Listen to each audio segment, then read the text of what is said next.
สวัสดีค่ะพ่อแม่พี่น้องสวัสดีFCทุกท่านเนาะค่ะกลับมาพบมาพอกับเจตาพารวยคือเก่าขันในทางช่อง YouTube คลิปนี้เจตาก็จะวางแนวทางของลาวพัฒนาค่ะลาวพัฒนาเจตากะลงในก้อนลายมืออยู่ค่ะพี่น้องเพราะว่าจะเป็นของวันที่11วันพุธเนาะค่ะวันจันทร์ลาวพัฒนาบ่ออกเนาะลงให้ลายมืออยู่เห็นอยู่นี่ประวัติของดาพารวยค่ะ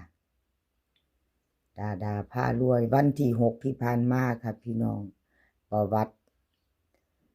วันที่6ของเพิ่นดาพารวยคนสวยในช่องค่ะคนสวยในช่องวันที่6ลาวพัฒนาออก926ค่ะ3ตัวบน29ล่างของเพิ่นเข้าไป6วิ่ง6นะคะเข้าไปอยู่2ตัวมา1ตัวเด้อค่ะคนสวยในช่องเข้าไป2ตัวมา1ตัวอยู่ค่ะ2งวดติดเด้อค่ะเลขวิ่งลูดของคนสวยเพิ่นก็เข้าไปอยู่2ตัวมา1ตัวก็ถือว่าเดินอยู่เนาะค่ะดาพารวยคนสวยในช่องก็ถือว่าของเพิ่นเดินดีอยู่เด้อ FC ของดาพารวยเตรียมแคปหน้าจอค่ะใครจะไปต่อวันที่11เนาะวันที่11มาไปใหม่ไปต่อค่ะกับดาพารวยไปใหม่ไปต่อวันที่11เป็นวันพุธเนาะค่ะวิ่งรูดเพิ่นให้มาค่ะ3กับ4 3กับ4 2ตัว4หางเช่นเคยค่ะเพิ่นกลับมาให้พร้อม34436776ค่ะ3ตัวหาง1734 4ตัว1หาง6734ค่ะของดาคนสวยในส่องวิ่งรูดเด้อค่ะเพิ่นเด่นให้ทั้ง2ตัวค่ะเด่นให้2ตัว3กับ4วงกลมไปถึง2ตัวตัวเน้นตัวเจาะเพิ่นค่ะตัวเน้นตัวเจาะ3กับ4 3 4กับ6 7 3ตัว7 3 4เน้น4ตัว6 7 3 4เน้นถึงเพิ่นมีอย่างละหางเนาะพี่น้อง3ตัวหางหนึ่ง4ตัวหางหนึ่งของดาพารวยคนสวยในช่องกับขอบคุญขอบคุณดาพารวยค่ะที่ให้แนวทางมาวางทางช่องของเจตาเนาะค่ะให้ได้ด้วยดีเสมอมาเนาะค่ะกับขอบคุญขอบคุณหลายๆเนาะค่ะ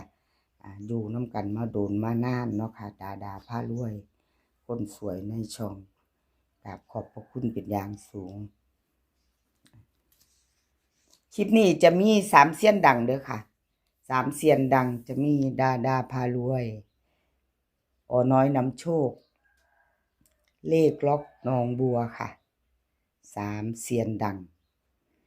อ่านซื้อไปแล้วชอบของผู้ใดอยู่ในใจก็มาค่ะรับชมรับฟังกับเจตา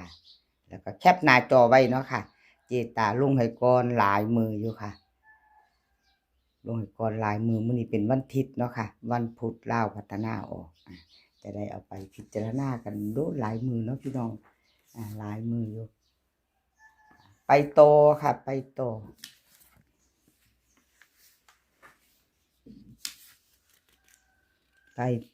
น้อยนำโชคน้อยนำโชค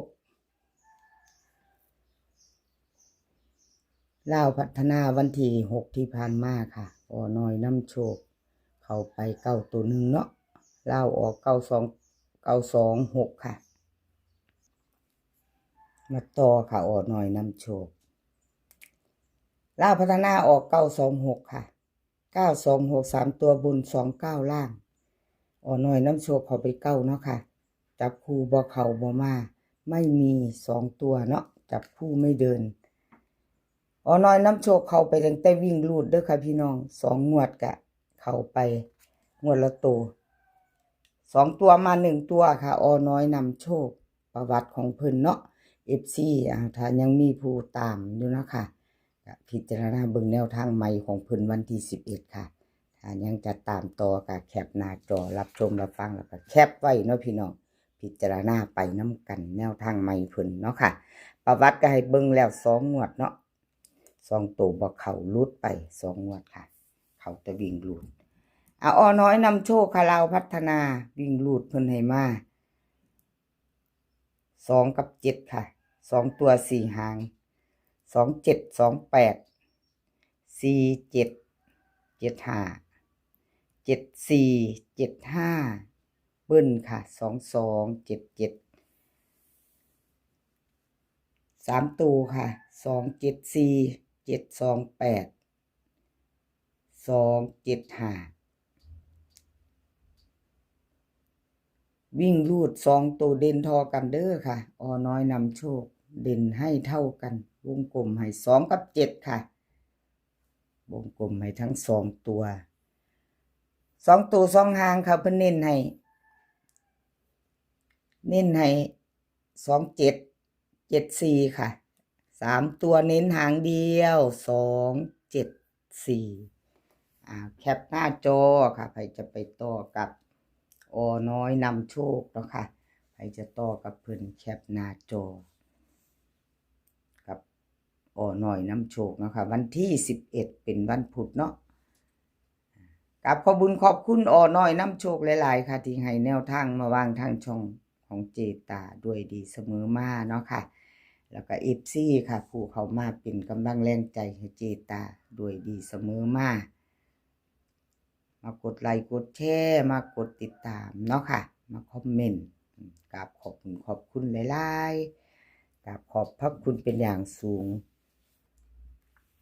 มาไปต่อค่ะไปต่อเป็นของเลขล็อกหนองบัวค่ะเลขล็อกหนองบัวค่ะวันที่6ที่ผ่านมาเนาะค่ะลาวพัฒนาออก926 3 ตัวบน29ล่างค่ะล็อกหนองบัวเข้าไป2 ตัวเดียวเด้อค่ะวิ่งลูดเข้าตัวเดียวจับคู่บ่เข้าค่ะจับคู่ไม่มาไม่เดินกราบขอโทษขออภัย FC เลขล็อกหนองบัวเนาะค่ะ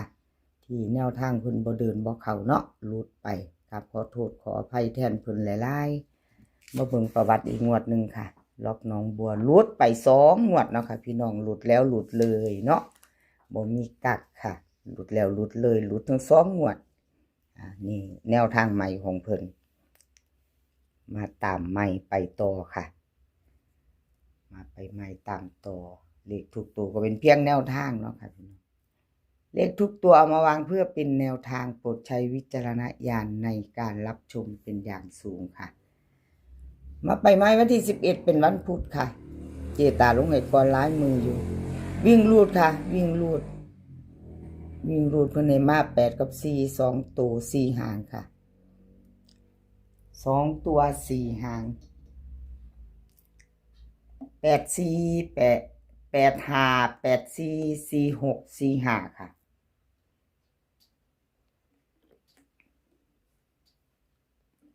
เบิ้ล8 8 4 4 3 ตัวค่ะ3 ตัวเน้นบ่มีเน้นเนาะ3 ตัว 3 หางค่ะ8 4 6 4 8 5 4 6 4ค่ะวิ่งรูดเด่นทอกันค่ะ8 กับ 4วงกลมไม่ทอกัน2 ตัวเน้น2 หางค่ะ8 4 กับ 4 5 3 ตัวบ่มีเน้นเด้อค่ะล็อกหนองบัวเพิ่นบ่ให้วงกลมมาพี่น้องเพิ่นบ่ให้วงกลมมาเพิ่นให้มาแค่บ่เน้นทั้ง3 หางชอบหางใดก็จัดหางนั้นเนาะพี่น้องเพิ่นบ่มีเน้นมักหางใดก็จัดไปหางนั้นเนาะ3 ตัวของเลขล็อกหนองบัวเนาะค่ะกราบขอบคุญขอบคุณเลขล็อกหนองบัวหลายๆค่ะที่ให้แนวทางมาวางทางช่องของเจตากราบขอบพระคุณเป็นอย่างสูงค่ะคลิปนี้ขอให้พี่น้องโชคดีเด้อค่ะให้โชคดีกันทุกคนในวันที่11 เป็นวันพุธอีกหลายมื้ออยู่เนาะให้โชคดีกันทุกคนมื้อนี้ก็ขอให้มีความสุขค่ะขอให้สุขภาพร่างกายแข็งแรงกันทุกคนเดินทางไปไสก็ขอให้ปลอดภัยค่ะเดินทางไปขอให้มีโชคกลับมาขอให้มีชัยคลิปหน้าพ้อกันใหม่ค่ะคลิปนี้ก็สวัสดีค่ะ